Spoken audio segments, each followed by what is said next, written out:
I had a farm in Africa. So said actress Meryl Streep in the Academy Award-winning 1985 movie Out of Africa.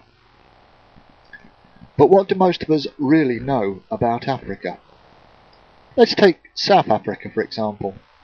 What does the average YouTube viewer know of that country? I'd imagine most members of the community would feel they knew quite a bit about the country. After all, it was in the public spotlight for some time, particularly during the Nelson Mandela years. I would imagine most people see it as a beacon on the dark continent, an example of a forward-looking nation that, under the stewardship of the almost saint-like Mandela, banished tyranny and racism and created a modern, progressive nation to be proud of and to stand as a blueprint for the rest of the world.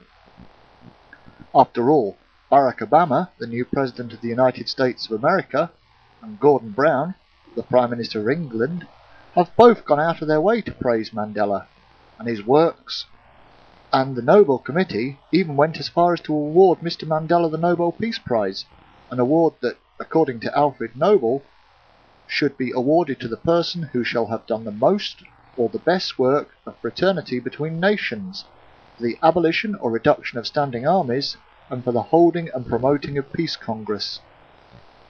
I guess I need to get myself a new dictionary, one of those new politically correct editions, because in my old copy the word peace is defined as a term that most commonly refers to an absence of aggression, violence or hostility, and the following video, to my mind, doesn't seem to fit that description.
If you missed the subtitles in that video, Mr. Mandela's song included the rather catchy lyrics, "We, the members of MK, have pledged ourselves to kill them, the Amabulu," which refers to the white race. Now that does seem a touch violent and hostile, but of course it's just a song, isn't it? Livuvu in the northern province of South Africa, just an hour's drive from the Zimbabwean border. It is a beautiful, lush and fertile land, but beneath its beauty there is an ugly and often deadly underside. Fruit farmer Herman de Jager knows that only too well. He had to watch his father die in his arms after he'd been shot in the face by intruders. Now every night he prepares to fight to the death to protect what he sees as his birthright. Before switching over lights, I check that my bullet vest is ready. There's a pair of pants and a jacket that I can wear against the cold. When I open my gun safe, I'm checking my shotgun, checking my ammunition. The white farmers have little faith in the local police to catch the attackers, so they've set up their own patrols in an attempt to keep their community safe. They believe the farm attacks are an orchestrated, government-sanctioned attempt to purge South Africa of white landowners, as has already happened in Zimbabwe. But even they couldn't save Kali Buerta's elderly parents. Charlie Buerta, who was 71, had his Achilles tendon cut so he couldn't flee. and was then hacked in the back till he died. His body was covered and dumped in the bush.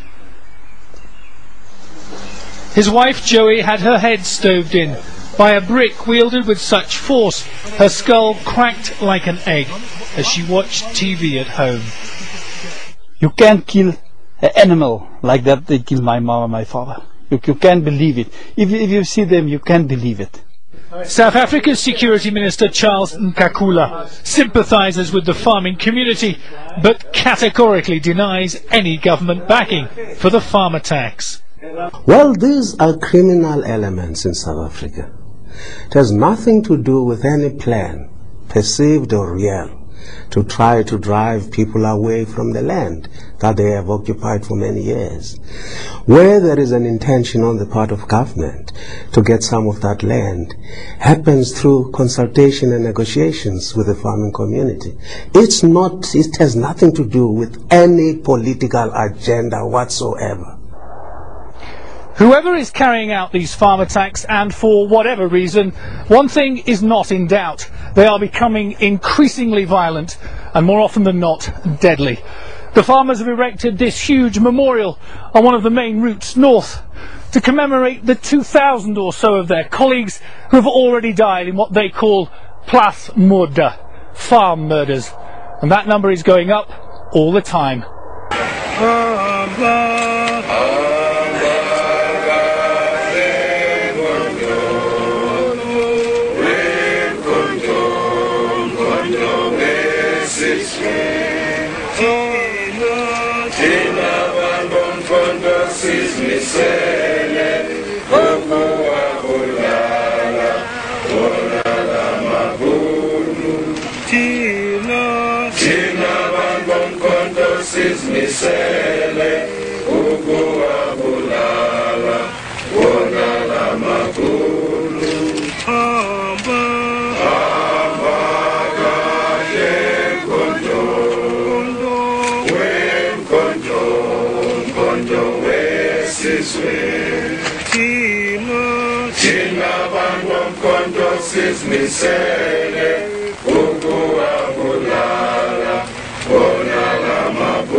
Manta